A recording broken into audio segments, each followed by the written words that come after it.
courage. Merci à tous. C'était le film sur France 3 avec TéléZ.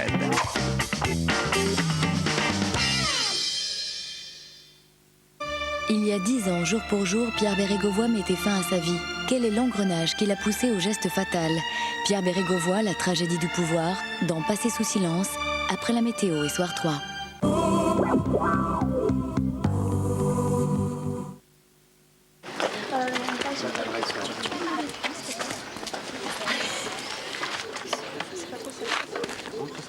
Bonjour.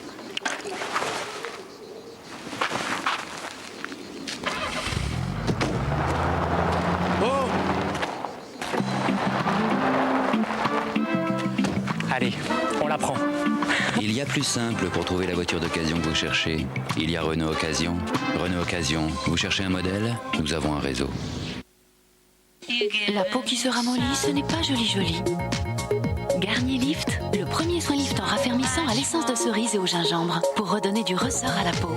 Plus ferme, elle se retend, elle se déride. C'est constaté sous contrôle dermatologique et par moi. Garnier Lift, le ressort de votre peau. Garnier. Garnier Lift, élu par un comité d'experts pour son efficacité anti-rides. Cette couleur-là, c'est moi. La coloration, au début, c'est super. Et au bout de 3 semaines, Terne. direction le coiffeur. Un peu de fouet à ma couleur. Une différence de tenue, Beaucoup de douceur, très brillant, de la vitalité. très souple et très doux. Ils font penser à de la soie. Il n'y a besoin ni de maquillage, ni de rien du tout. Ils font tout le travail. Merci. Madame, mesdames.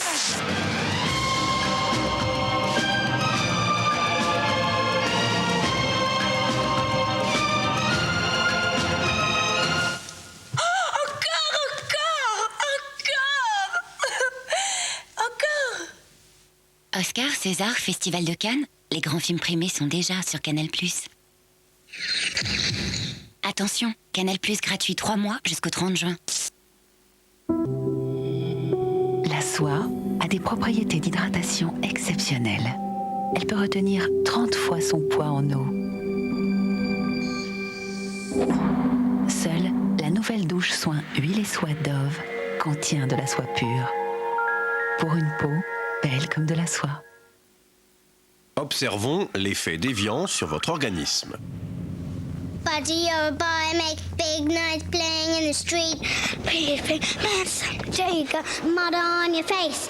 Big disgrace, kicking your can all over the place, singing, we will rock you. We will rock you. Evian, déclaré source de jeunesse par votre corps.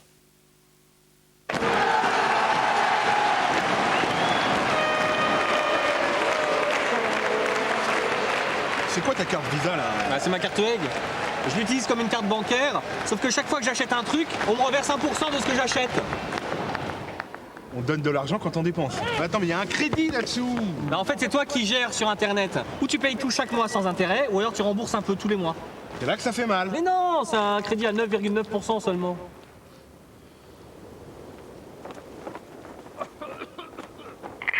Appelez le 0810 400 410 ou allez sur egg.fr.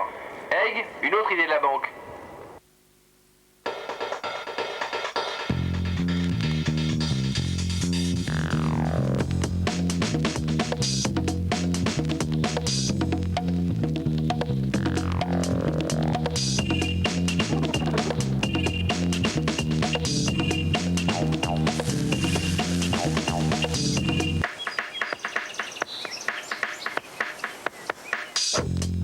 La viande de bœuf, que sa force soit avec vous.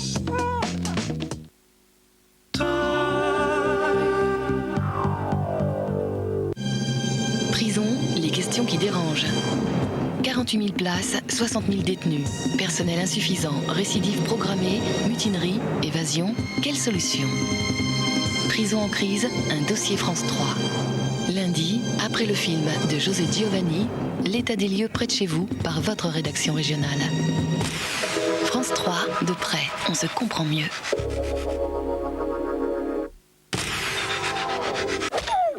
savoir sur le temps, on peut compter sur France 3 avec Monsieur Bricolage.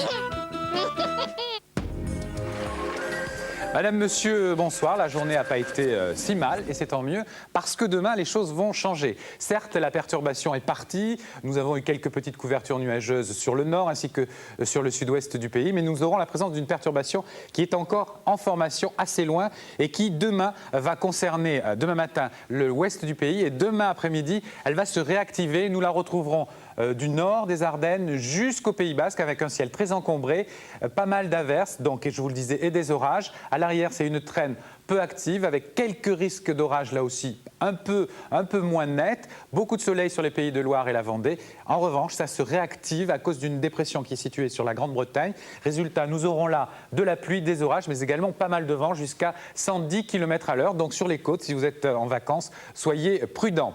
Également des orages à noter demain à cause de l'air chaud du sud sur les Alpes très précisément. Je regarde comme vous et je vois que là, il y aura également de la pluie. À l'arrière, c'est un ciel voilé et peut-être quelques ondées sur l'Alsace et la Lorraine. Donc une journée assez maussade, sauf sur les pays de Loire, la Vendée et la Corse. Les températures pour demain matin, elles sont quasiment identiques à celles d'aujourd'hui avec une petite baisse sur le nord-est. Nous partirons de 5 degrés dans le nord-est du pays pour aller jusqu'à 16 degrés, notamment sur l'île de Beauté. Dans l'après-midi, les températures seront là aussi en légère baisse à cause de la pluie, bien sûr.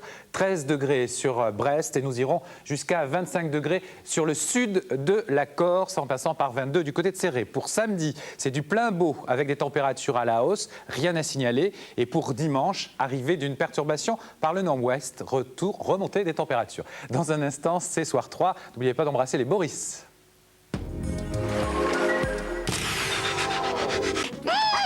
C'était la météo avec Monsieur Bricolage.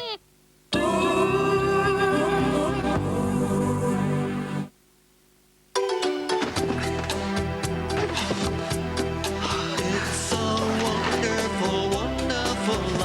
ces moments-là, on apprécie un bon petit repas avec les nouvelles barquettes Fleury-Michon. Des recettes d'une fraîcheur exquise, à partager tendrement. En ce moment, tous vos plats barquettes Fleury-Michon sont à 2 €. Elle est pas belle, la vie. Attendre. Appeler. Faire de l'exercice. Faire une pause, seul ou accompagné. Paraître, disparaître. Se faire des amis. Rêver. Attendre. Ou ne plus attendre. Nouvelle Honda Accord. Prendre le plaisir au sérieux.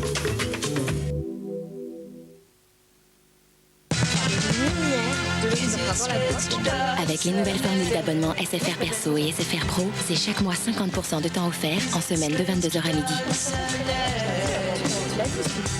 SFR, plus de plaisir à échanger. Moi, un San Marco, je ne supporterai plus qu'elle commette un tel sacrilège. Ma, après tout, si elle aime ça. San Marco, les chefs-d'œuvre du café italien.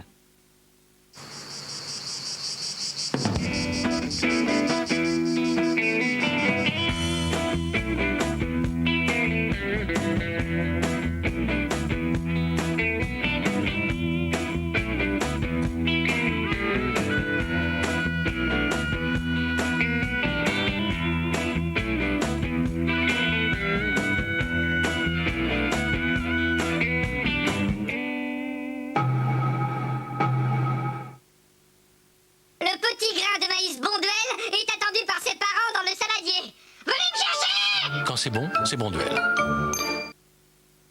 Tu vas faire une nocturne avec ta copine à la piscine. Ça aime l'eau, les thons. Fille perdue, cheveux gras. Une comédie complètement déjantée. En VHS, DVD et DVD collector avec Europe 2.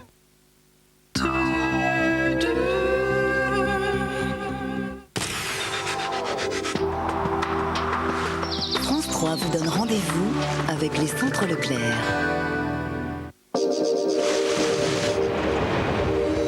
C'est un archipel qui s'éclate en quelques 400 îles, reliées par des ponts, des tunnels, des ferries. C'est une péninsule qui s'ouvre sur la mer du Nord et sur la mer Baltique. Le Danemark est le plus ancien royaume d'Europe, mais c'est aussi un pays résolument moderne, avec ses éoliennes, sa flotte de pêche, son design et ses technologies de pointe. À Copenhague, le charme des canaux rappelle que cette petite nation fut un grand pays de marins, de vikings, où la qualité de vie est aujourd'hui un art de vivre. Escale au Danemark, c'est demain à 20h50 dans Thalassa, sur France 3.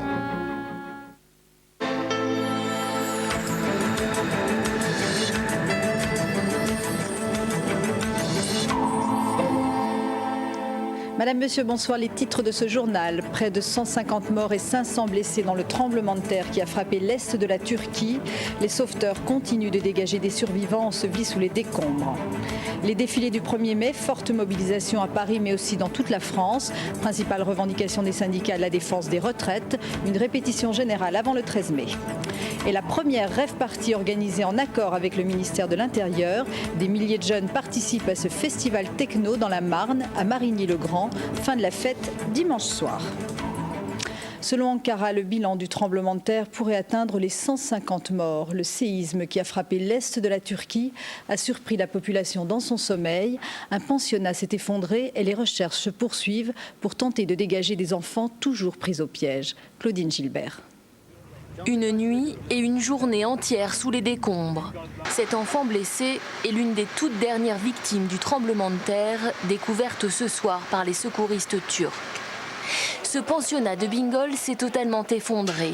Quelques 200 élèves y dormaient la nuit dernière, tous ensevelis dans leur sommeil. Prisonniers des gravats, 80 enfants ont été extraits encore vivants au cours de la journée. La plupart avaient été protégés par les lits superposés des dortoirs. On dormait sans savoir ce qui allait arriver. La terre a tremblé et je suis tombé de mon lit. Notre professeur hurlait, il demandait ce qui se passait. J'ai répondu que j'avais les mains en sang. C'est lui qui m'a dit de venir à l'hôpital. Il y a une grosse pierre qui est tombée sur nous. Les lits superposés se sont écroulés. 2 de mes amis ont été tués. 3h27 la nuit dernière, un violent séisme 6,4 sur l'échelle de Richter ébranle le sud-est de la Turquie. Bingöl, 65 000 habitants, l'une des villes les plus touchées dans cette région reculée de l'Anatolie. Une dizaine de bâtiments s'écroulent. Les habitants choqués se réfugient dans les rues et improvisent des feux de camp. Près de 150 personnes auraient péri, quelques 500 auraient été blessés selon un bilan provisoire. C'est le tremblement de terre le plus grave en Turquie depuis ceux de 1999. 20 000 personnes avaient alors trouvé la mort. La défense des retraites sera au centre de la journée d'action du 13 mai. Mais ce thème était déjà au cœur des défilés de ce 1er mai. Forte mobilisation à Paris, où Force ouvrière faisait bande à part. Karine Azopardi, Xavier Deperte. L'objectif est d'allonger de 5 années la période d'activité des travailleurs. En bonne place du discours de Marc Blondel, la retraite. Pourtant aujourd'hui, FO avait décidé de faire bande à part sur la place de la Bastille. Petite foule pour un slogan clair, 37 ans et demi pour tous. La plupart des autres syndicats, eux, défilaient côte à côte. CGT, CFDT en tête, presque main dans la main. Les discours se veulent rassembleurs et pas seulement sur les retraites. Je note que depuis pas mal de mois, on se retrouve régulièrement côte à côte, mais qu'on soit là aujourd'hui, alors qu'on a un temps fort sur l'emploi et les retraites, c'est effectivement très important. Ça confirme selon moi la capacité réelle qu'ont les syndicats non seulement à mobiliser, mais à représenter une pression sérieuse pour obtenir des négociations qui tiennent compte de l'opinion des salariés et non pas de responsables politiques qui se contenteraient d'afficher une concertation. On prend le temps d'écouter, mais en fait on retient les solutions que l'on veut bien retenir, non. Elles reviennent sur toutes les lèvres, étudiants comme salariés, fonctionnaires. Il faut savoir que pour les professeurs, en général, la moyenne d'âge d'entrée dans le métier, c'est 26 ans. Donc 40 ans plus 26 ans, c'est 66 ans. Et c'est absolument impossible de tenir dans une classe d'un lycée lambda à cet âge-là. Mais aussi salariés du privé. Même si je suis jeune, c'est quelque chose qui est important parce que c'est notre avenir à tous. Un 1er mai en forme de répétition générale avant la grande journée de défense des retraites. Ce sera le 13 mai prochain. Mobilisation aussi dans toute la France. L'emploi et la défense des retraites étaient également très présents dans les défilés qui ont rassemblé plus de 280 000 personnes selon les syndicats. Elisabeth Bonnet. Ils ont descendu la Canebière, unis derrière une même banderole. 40 000 manifestants selon la CGT, 8 000 selon la police, avec un même mot d'ordre, la défense des retraites. Il est grand temps que le gouvernement mette de côté sa politique de régression sociale d'ensemble et se mette à la table des négociations pour entendre les exigences du monde du travail dans ce pays. Aujourd'hui, les projets gouvernementaux sont une régression extraordinaire dans la mesure où ils veulent casser les services publics, casser la solidarité des salariés, à la fois sur leur retraite et sur l'assurance maladie.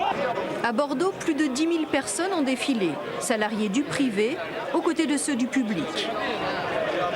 Cette réforme sur les retraites, elle est inacceptable. Il faut entendre les propositions. Il y a des alternatives. Quoi qu'en pense M. Fillon qu'ils disent, il faut les entendre et les écouter. Et la rue est là aujourd'hui pour leur dire.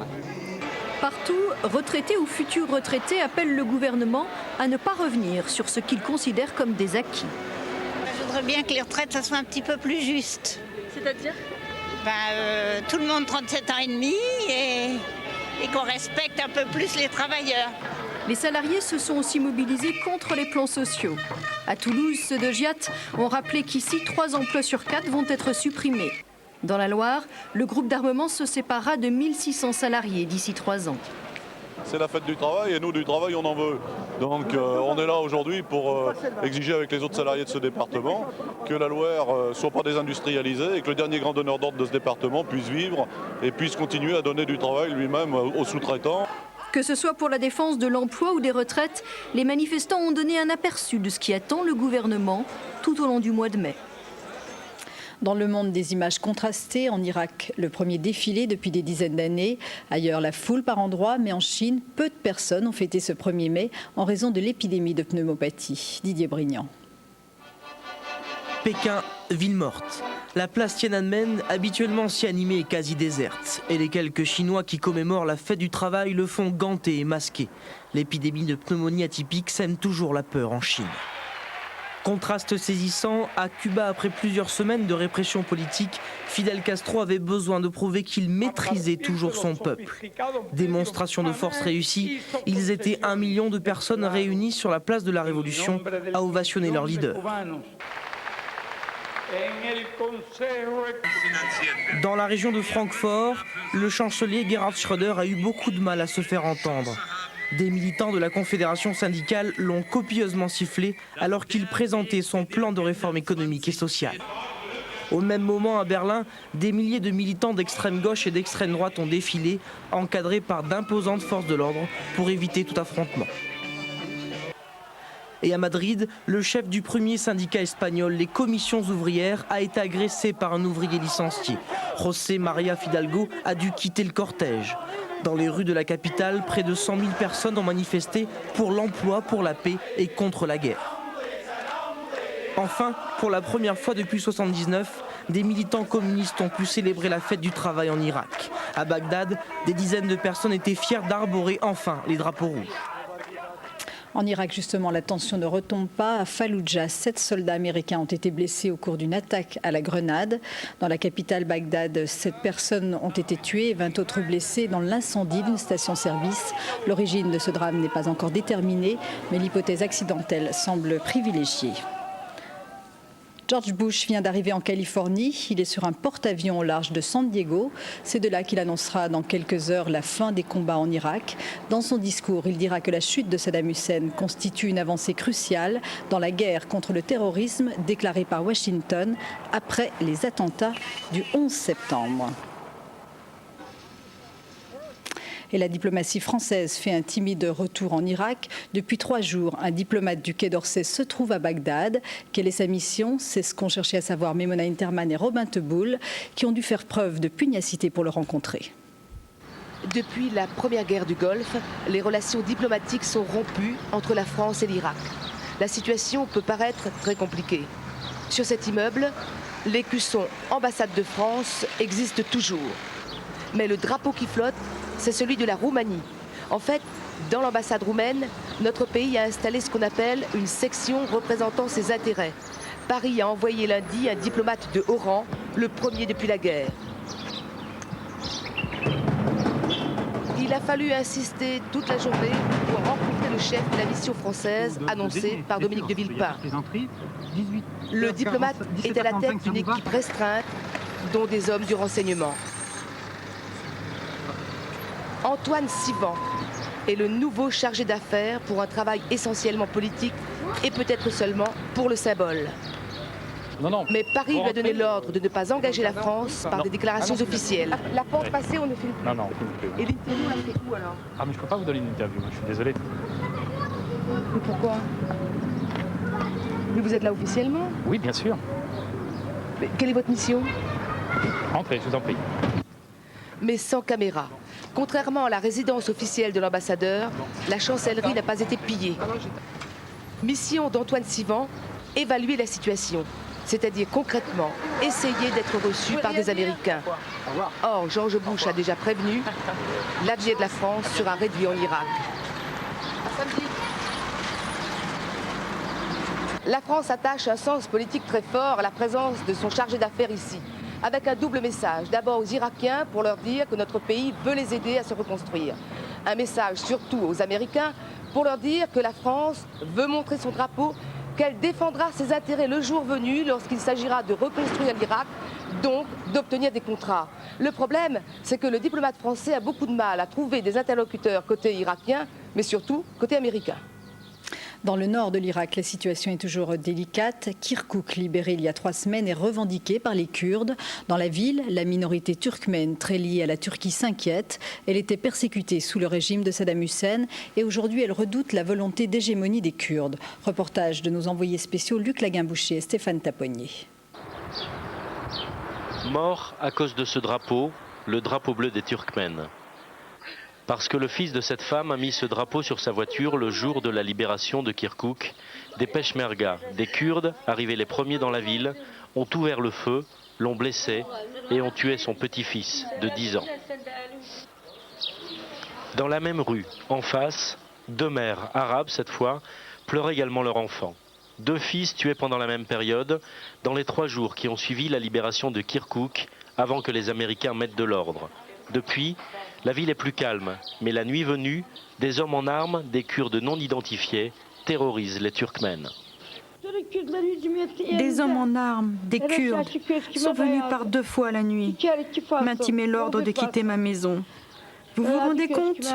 Alors que je suis en deuil de mon petit-fils, que mon fils est à l'hôpital, ils ont osé faire ça. Cet homme est médecin à l'hôpital pédiatrique. Il est turkmène. Sous le régime de Saddam, il a été obligé de faire ses études en arabe, d'arabiser son nom pour pouvoir travailler. Aujourd'hui encore, il a peur, mais des Kurdes.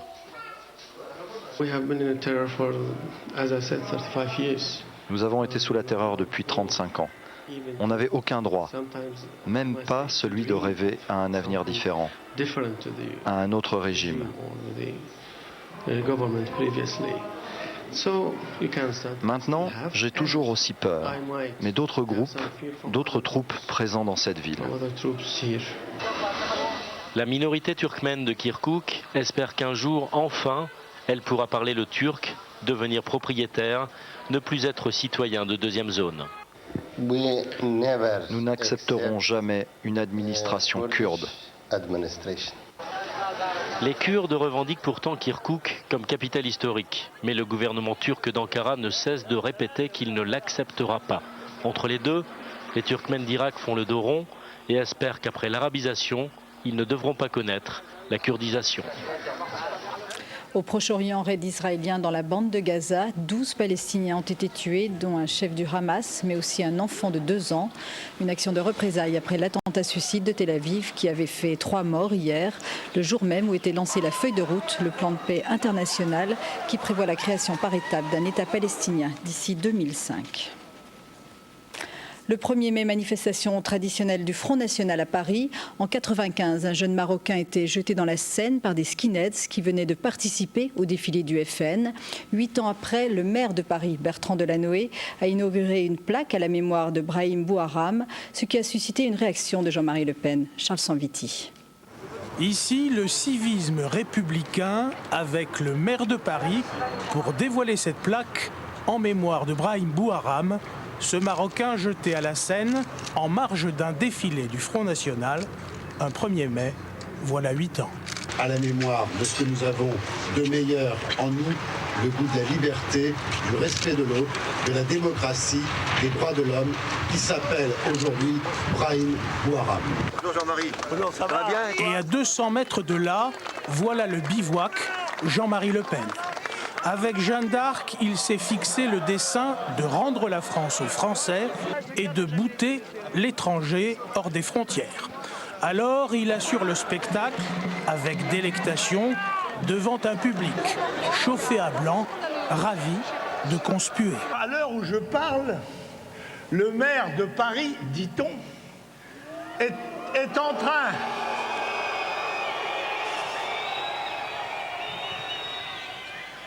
train d'inaugurer une nouvelle plaque sur le pont Royal pour commémorer la mort d'un malheureux Marocain jeté à l'eau.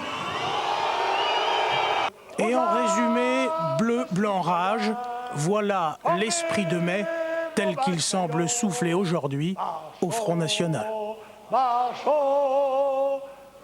Les hommages à Pierre Bérégovoy. Il y a 10 ans, il se donnait la mort dans sa ville de Nevers.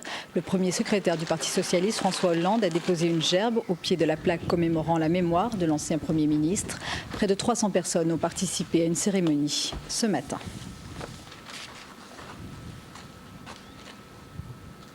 Entre 10 000 et 20 000 jeunes font la fête à Marigny-le-Grand, dans la Marne. La première rave party organisée en accord avec le ministère de l'Intérieur. Ce festival techno a débuté il y a quelques heures. Il s'achèvera dimanche. Nathalie Olivier, Daniel Leno.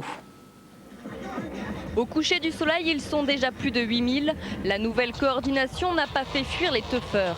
En surface, peu de réfractaires, même chez les anciens, comme Stéphanie qui fréquente les raves depuis plus de 10 ans. Être encadré, c'est bien. Ça donne une sécurité, même pour les gens qui viennent pour la première fois, et parce qu'on est très ouvert. Un collectif d'une 50aine de sound systems a accepté de jouer le jeu de cette nouvelle organisation, sans, disent-ils, tuer l'âme du Technival. L'essentiel de la free party, c'est un rassemblement artistique, culturel, musical. Et en fait, le côté clandestin n'était que la conséquence de la prohibition. Et elle avait, c'est vrai, ses défauts et ses charmes. C'est un rendez-vous vraiment, un grand rendez-vous à ne pas manquer. C'est pour ça qu'on est venu et que ce soit organisé ou que ce soit sous cette tutelle justement, pour l'instant ça n'a pas changé grand-chose, à part qu'il y a un peu plus d'organisation que les autres années, et tant mieux. Les nostalgiques de la rave illégale se font rares. Sans les autorités, ça pourrait être plus pacifiste et plus agréable. Et voilà. C'est vers 2h ou 3h du matin que les sound systems et les teufeurs seront vraiment dans l'ambiance. Cela jusqu'à dimanche. Plus de 25 000 personnes sont attendues par les organisateurs. L'affaire de la disparition mystérieuse d'une famille du Grand Bornand, la thèse du crime semble désormais privilégiée, selon le quotidien régional Le Dauphiné Libéré, qui révèle que les traces de sang retrouvées dans le chalet correspondraient à plusieurs personnes. 3 skieurs sont morts cet après-midi dans une avalanche dans le sud de la Suisse. 2 autres ont été grièvement blessés. Le groupe de randonneurs hors piste a été surpris par la coulée de neige dans une zone très difficile d'accès. Et aussi étrange que cela paraisse, la voile réussit aux Suisses. Non seulement ils ont gagné la Coupe de l'América, mais aujourd'hui un autre trophée leur revient. Le navigateur helvétique Bernard Stam a gagné la course autour du monde en solitaire avec escale. Il a même battu le record de l'épreuve. Christian Réunif. Le champagne peut bien couler à flot. Après 7 mois et demi passés à arpenter les océans, à ruser avec la météo, Bernard Stam remporte la 6e édition de Round Alone à la barre de son 60 pieds qu'il a lui-même construit. J'aime bien faire les choses de A à Z, quoi, donc c'est plutôt super, quoi. C'est de faire le bateau, de le fiabiliser, après de courir dessus et de gagner, c'est génial, c'est que du bonheur. À 40 ans, le skipper suisse n'a en effet rien laissé au hasard. Il a remporté 4 étapes sur 5 à bord de son bateau, construit de ses propres mains dans un hangar de l'Esconil dans le Finistère. Déjà détenteur du record des 24 heures et de celui de la traversée de l'Atlantique d'est en ouest, Bernard Stamm rejoint le club fermé des vainqueurs de Round de l'Aune. Sa science de la météo lui a permis de s'imposer après 29 000 milles de course, en attendant de doubler la mise l'année prochaine peut-être dans le Vendée Globe, grâce à son art de la navigation. Et c'est la fin de ce journal. Merci de l'avoir suivi. Dans un instant, un documentaire sur la disparition il y a 10 ans de Pierre Bérégovoy. Très belle nuit. Au revoir.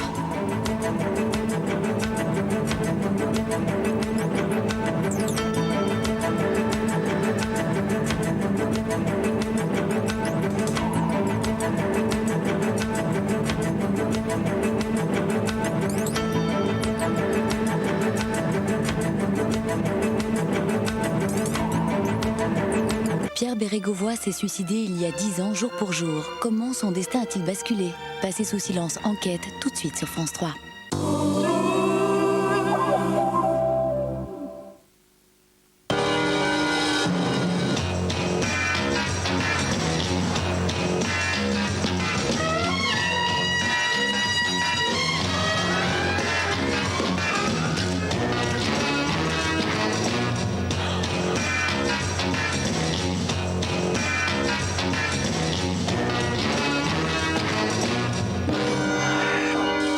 Twingo, ouverture d'esprit automatique.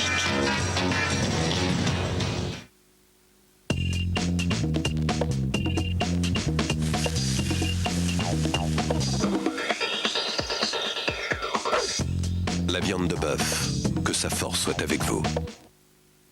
Aujourd'hui, temps idéal pour passer de la lasure.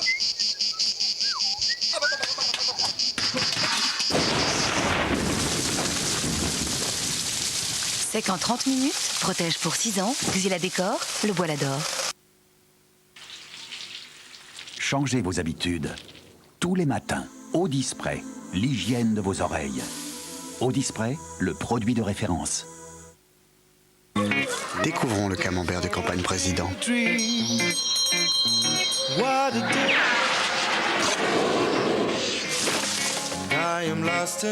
Camembert de campagne président, le goût généreux de la campagne.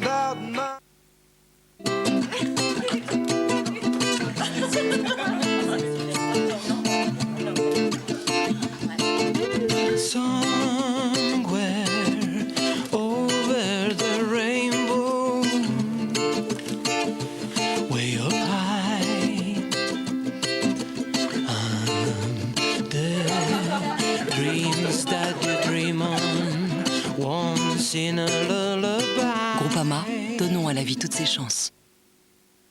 La météo chez vous est partout en France? Téléphonez au 32 13 et dites météo.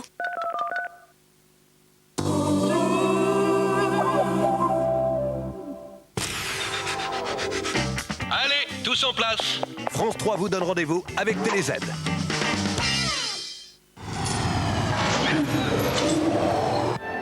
L'accident a eu lieu vers 8h du matin. André est mort.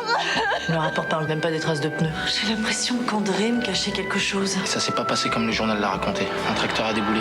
C'est les traces d'une collision, ça. Ça lui est arrivé comment? Vous commencez à m'emmerder avec toutes vos questions. J'ai déjà trop parlé. Moi, si ça continue comme ça, je vais finir ma carrière dans un département d'outre-mer. Il viendra pas, il nous a oubliés. Quand on dirige une petite tôle et qu'on est une bonne femme, vous avez tout intérêt à vous écraser. Faites attention, Madame Martial. Depuis mardi, votre fille manque les cours tous les jours. Et qu'est-ce que tu te prends pour Zorro? Jamais vous ne prendrez mes enfants. Si Madame Martial acceptait l'idée d'oublier cette investigation... S'il veut négocier pour étouffer l'affaire, c'est bien la preuve que j'ai raison. On a tué son mari. Elle le prouvera contre tous. Agnès Soral, samedi à 20h50 sur France 3.